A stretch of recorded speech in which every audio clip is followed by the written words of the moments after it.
Hello friends, this is Rajiv Kumar Jha and today we are uploading our weekly analysis video. In this video, first we will focus on what is the current position of FIDI in derivative segments. Then after that we will focus on Indian indices and some particular stock. So without any delay, we start our video.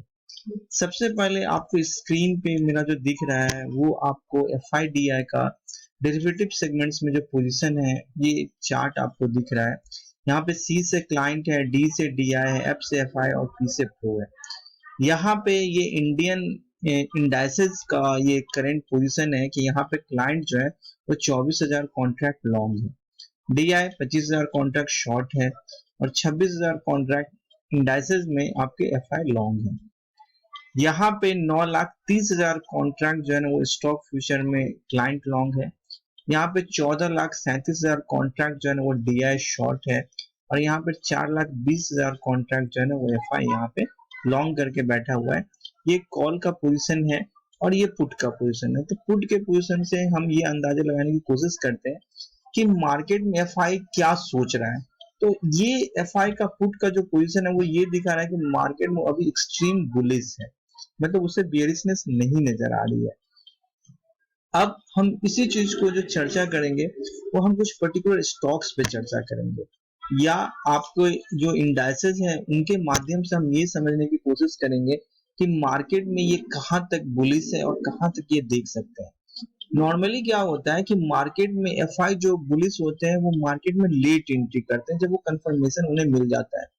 ये confirmation fade की बैठक में उन्हें मिला कि जब fade ने कहा कि हम इतनी तेजी से अब रेट ऑफ इंटरेस्ट नहीं बढ़ाएंगे, तब से वो मार्केट में यहाँ से मतलब बाई करना स्टार्ट कर चुके हैं विथ कैश के साथ। उससे पहले वो फ्यूचर में बाई कर रहे थे डेरिवेटिव्स में। यहाँ पे जो आपका निफ्टी बैंक को एक रेजिस्टेंस यहाँ पे था 39,100 के राउंड में था। अगला रेजिस्टेंस जो मिलेगा वो बैंक निफ्टी को 39,500 पे मिलेगा और उससे फिर आगे की उसको रेजिस्टेंस मिलेगा। अगर हम निफ्टी की बात करें तो निफ्टी का अगर हम वेव पैटर्न की अगर जिक्र करते हैं तो उसमें निफ्टी का जो है सो आपका वेव जो है वो थर्ड वेव बन चुका है। थर्ड वेव का अगर आप देखोगे तो ये इसका टारगेट था वो था आपका 17,600 का टारगेट था फर्स्ट। जो थर्ड वेव का बोलता है कि वो 1.618 तक जाता है तो वो 17,600 है। दूसरा टारगेट जो बता रहा है वो ये बता रहा है कि 18,600 के अराउंड के लिए वो बता रहा है इसका अगला टारगेट।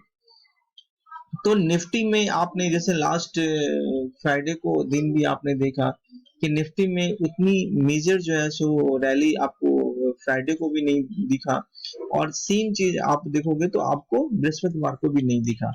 तो यहाँ पे अब उन्हें एक रेजिस्टेंस मिल रहा है।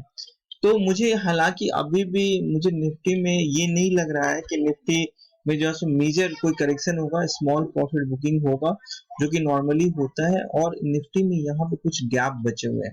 तो ये सारे गैप फिल होंगे। अब इसका न्यूज क्या आएगा या क्या करेक्शन होगा बेयरिशनेस का, ये अभी नहीं मार्केट को अंदाजा है। तो अभी हम उसकी चर्चा नहीं करेंगे। अभी हम ये मान के चल देंगे कि अगर मान के चले कि अगर हमें बाय करना है तो कहाँ बाय करना है और शॉर्ट करना है तो कहाँ हमें शॉर्ट करना है। हम अपना एक लेवल देखेंगे।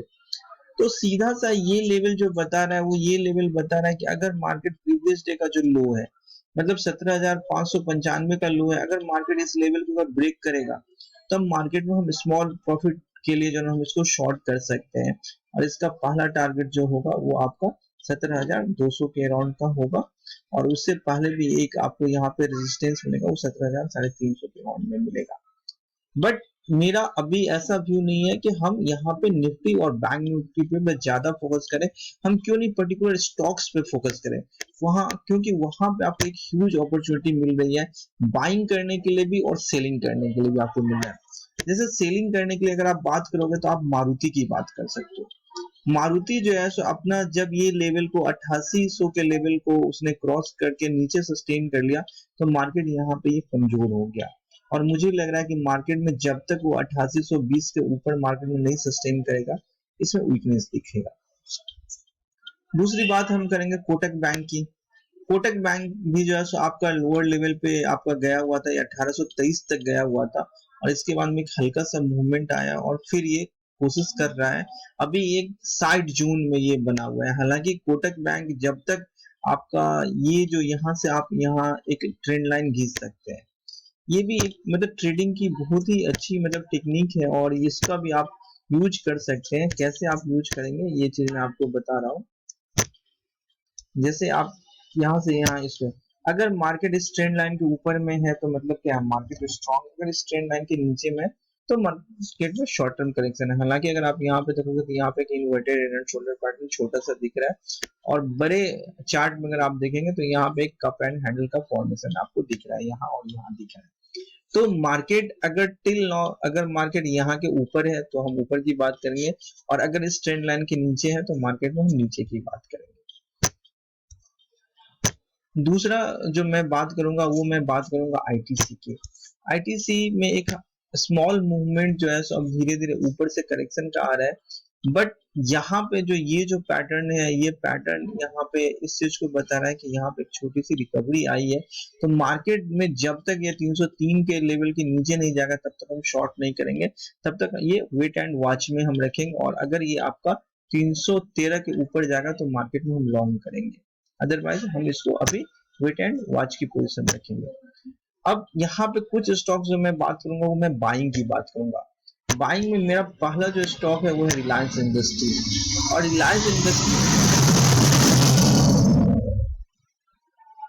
इंडस्ट्रीज जो है वो मार्केट को पुश कर रहा है। और अगर आप बात करोगे यहाँ पे तो यहाँ पे मार्केट में एक ये राउंडिंग बॉटम पैटर्न बना है और मुझे लग रहा है कि ये इसका पहला जो टारगेट जो होगा, इसका पहला टारगेट 2700 पे ये खड़ा है।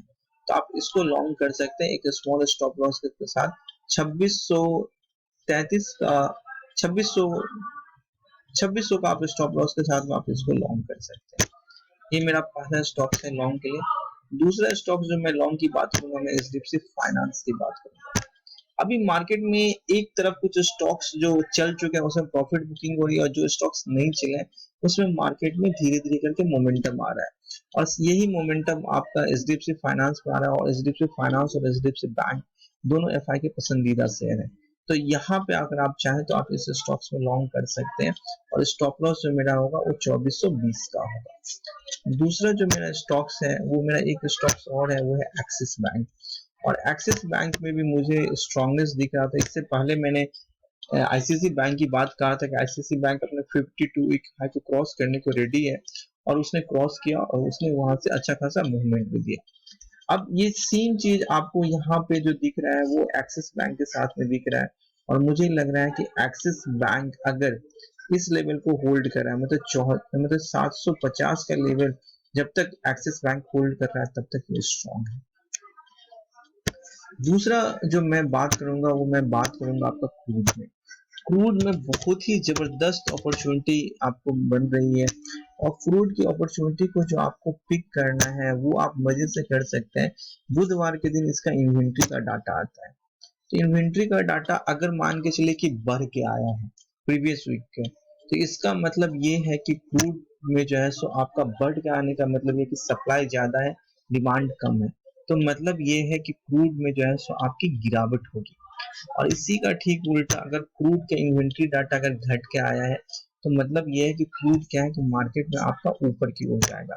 तो बुधवार को 8 बजे इसकी इन्वेंट्री डाटा आती है तो इस इन्वेंट्री डाटा को देख करके आप काम कर सकते हैं। ध्यान बस एक ही रखना है कि अगर मार्केट पहले से गिरता आ रहा है और उसके बाद में इन्वेंट्री डाटा अगर खराब भी आएगी तो मार्केट में शॉर्ट कवरिंग हो जाती है।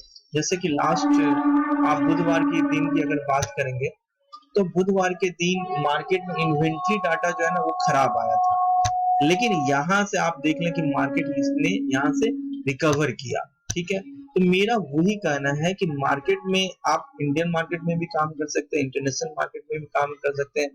गोल्ड की बात अभी हम नहीं करेंगे, उसका सबसे बड़ा रीजन ये है कि गोल्ड अभी बहुत ज्यादा वोलेटाइल है और इस वोल्टिलिटी की वजह से जो है सो गोल्ड में अभी आपको मतलब उतनी अच्छी अपॉर्चुनिटी आपको नहीं दिखेगी। इवन दो गोल्ड जो है ना एक रेक्टेंगल चैनल में चल रहा है और अगर हम बात करते हैं गोल्ड की तो गोल्ड ने रेक्टेंगल चैनल का ब्रेकआउट किया है। तो उस ब्रेकआउट में इसका मतलब ये है कि गोल्ड अभी आपको ऊपर ही है और ये चीज मैं आपको दिखा देता हूँ। जैसे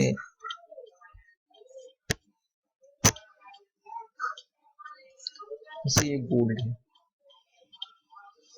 तो गोल्ड का चार्ट अगर आप 1 डे पे अगर आप देखें तो 1 डे पे देख रहे हैं कि ये आपका एक चैनल में चल रहा था और ये क्या मार्केट में इसने क्या किया, ब्रेकआउट किया है। तो ये ब्रेकआउट जो किया है तो इसका मतलब कहता है कि यहाँ से लेकर के इतना जो है सो मतलब चौड़ा ये गोल्ड देगा।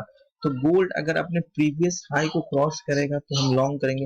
अदरवाइज मुझे लगता है कि मार्केट ये ट्रैप कर रहा है और मार्केट जब ये आपका 1780 के नीचे, मतलब ये 1780 के नीचे जब मार्केट बंद होगा तब जा करके हम यहाँ पे शॉर्ट करेंगे। तो आज के वीडियो में इतना ही।